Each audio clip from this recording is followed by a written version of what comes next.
Most men who have lived through a decade of unrelenting setbacks eventually stop asking God for help and start asking Him for an apology. You have sat in a parked car at 2 a.m., watching the rain hit the glass, wondering why the moral debt of your life never seems to balance. You stayed faithful. You did the work.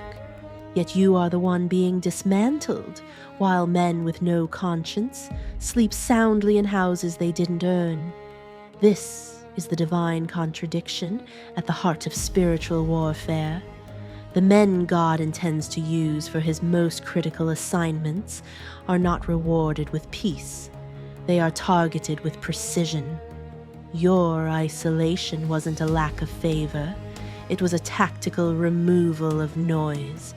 Your breaking wasn't a sign of God's anger, but of His focus. We are told that God's soldier is protected, but the harsh reality is that God does not protect His elite from the fire. He engineers the fire to see what cannot be burned. You aren't being punished. You are being calibrated. He watched his business partner, a man who had lied on every tax return for a decade, sign the closing papers on a third lakefront home. That same afternoon, he sat in a sterile clinic room and listened to a doctor deliver the diagnosis that would effectively end his own career before it ever reached its peak. He had played by the rules. He had kept the faith. And yet, the scales weren't just unbalanced. They felt rigged. There is a specific type of man whose life is defined by a series of almosts.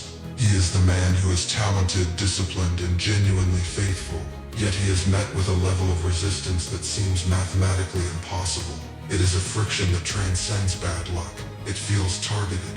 You know this man because you have looked at his face in the mirror every morning, while wondering what you did to deserve a curriculum this heavy. You look at the men around you, men who cheat, men who compromise, men who have no internal compass, and you see them gliding through life with a strange, oily ease. Meanwhile, every door you approach is not just locked, but deadbolted. You have prayed for the friction to stop. You have fasted for the breakthrough, but the doors remain shut, and the silence from the architect grows louder with every passing year. Most men misread this season as a divine rejection. They decide they are fundamentally flawed, or that God has simply looked past them to favor someone else. They carry their bad luck as a mark of secret shame, a sign that they have failed a test they didn't even know they were taking. But stay in that wait for a moment. Feel the specific pressure of being the man who does everything right and still watches the world collapse around him. It is a heavy, suffocating space. It is a space where your ego, your plans, and your self-reliance are slowly crushed into dust. This resistance is not a wall. It is a diagnostic tool. The architect is not trying to destroy you. He is measuring your breaking point. He is searching for the exact threshold where your ego finally gives way to something more durable.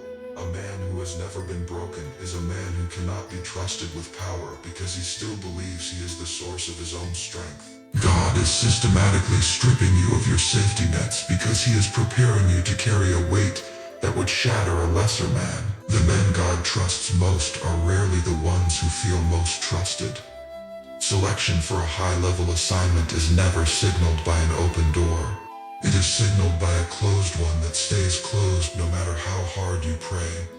The harsh reality is that easy lives produce the wrong kind of men for the hardest wars. If you are currently enduring a season of disproportionate friction, it is because you are being calibrated for a divine purpose that requires a man who has nothing left to lose but his assignment. You were not selected for comfort. You were selected for a weight that would crush a man who hasn't been through the fire. The fact that you are still standing, even if you are standing in the wreckage of your own plans, is the only proof of recruitment you were ever going to get. He sat in the third row pew every Sunday for 3 years, waiting for a word that never arrived. The preacher's voice would rise to a crescendo, the music would swell, and men around him would weep with a certainty he couldn't touch, because when he closed his eyes, the only thing waiting for him was a cold, absolute silence. He had done everything the religion required, yet his prayer life felt like talking into an empty elevator shaft. Most men encounter this silence and immediately misread the map. They assume the silence is absence. They think that because the communication has stopped, the architect has left the building. They spend their energy frantically chasing a feeling, a sign, or a mountaintop experience to prove they haven't been abandoned. But stay in that silence. Feel the weight of the unanswered prayer. It is a specific kind of psychological pressure, the feeling of being ignored by the only one who matters. The truth is that comfort produces a fragile faith. It is a faith that requires constant signs to stay upright, like a child who only walks when their father is holding their hand. If you only move when you feel inspired, you are not a soldier, you are an emotional reactionary.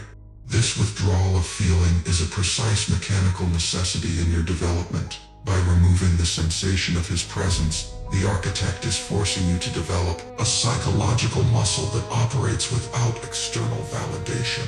He is training you to move in the dark. In the military, the most elite units are the ones who can execute the mission when the comms go dead and the GPS fails. They don't need a voice in their ear to know what the objective is. They have the blueprint inside them. God does not explain himself to the men he trains hardest, because trust does not require explanation. The harsh reality is that the hardest assignments are given to the men who no longer need to be coddled.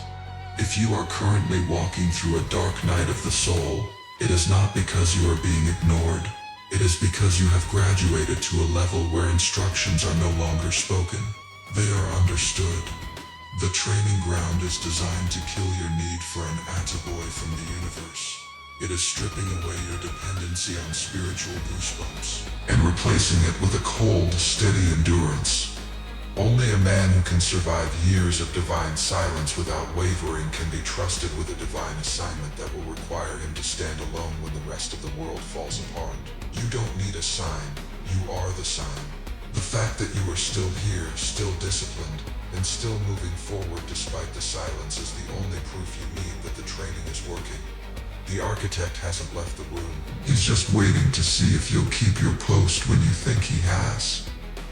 He looked at the divorce papers and the foreclosure notice sitting side by side on the kitchen table. The ink seemed to vibrate under the dim yellow light of a house he no longer owned. In that moment, he didn't just feel like a failure. He felt like a marked man.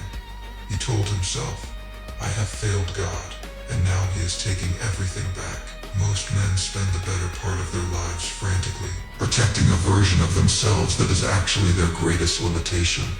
They build a life out of social masks, professional titles, and comfortable routines, believing these things are the substance of who they are.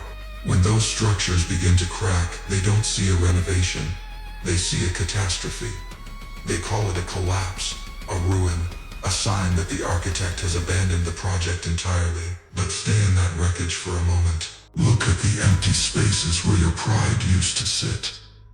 There is a specific, heavy weight to watching everything you built with your own hands turn to dust. It feels like a punishment for a crime you can't remember committing. You search your past for the mistake that triggered the demolition, convinced that if you could just find the sin, you could stop the breaking. You treat God like a landlord you can negotiate with, rather than the architect who owns the soil. The truth you've been avoiding is that you cannot build a fortress on the foundation of a shack. The breaking was not an act of cruelty, it was an act of engineering. When the architect begins a demolition, he is looking for the primary material, the part of you that remains when the ego, the performance, and the bank account are gone. He is removing the flimsy structures you built in your 20s so that he can clear the land for what must be built for your 50s. The collapse wasn't the end of your story. It was the clearing of the site.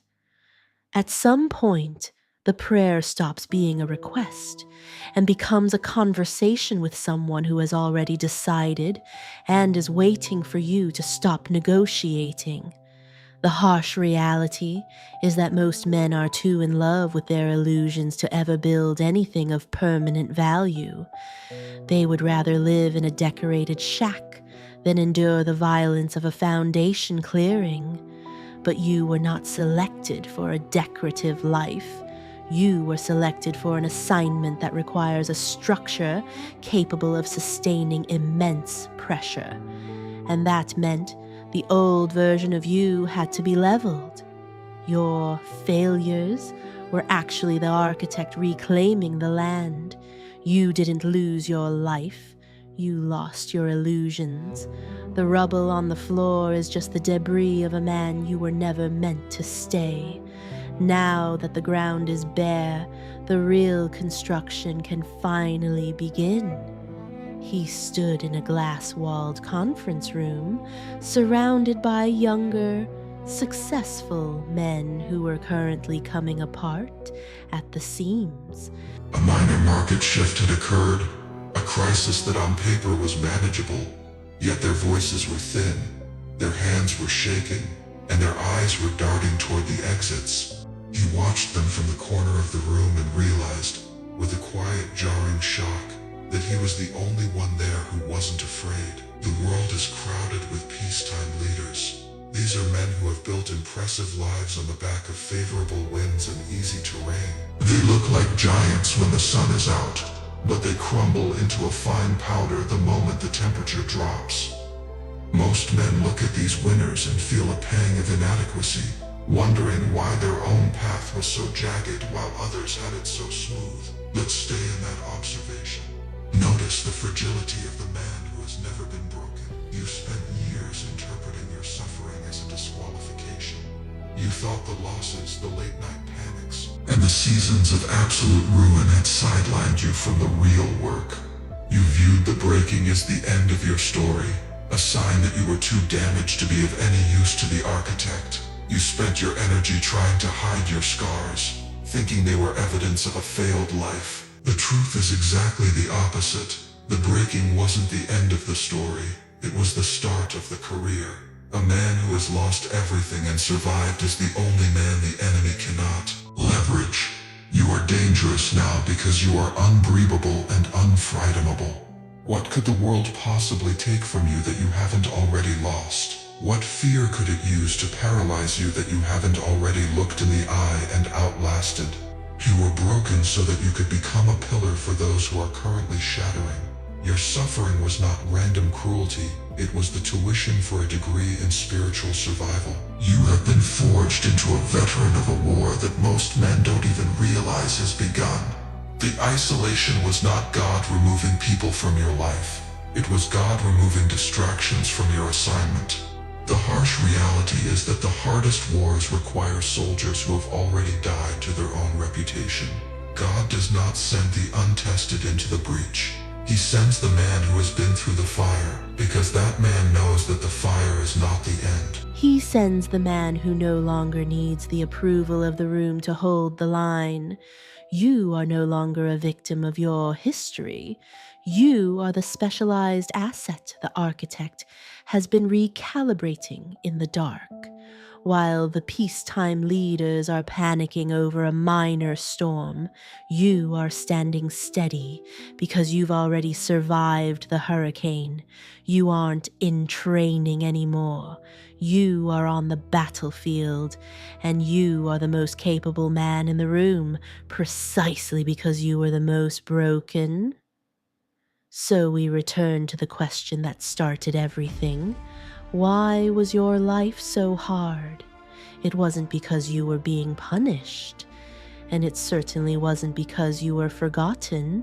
It was because the architect knew that the version of you that entered the fire would never have been enough for the war that is already here.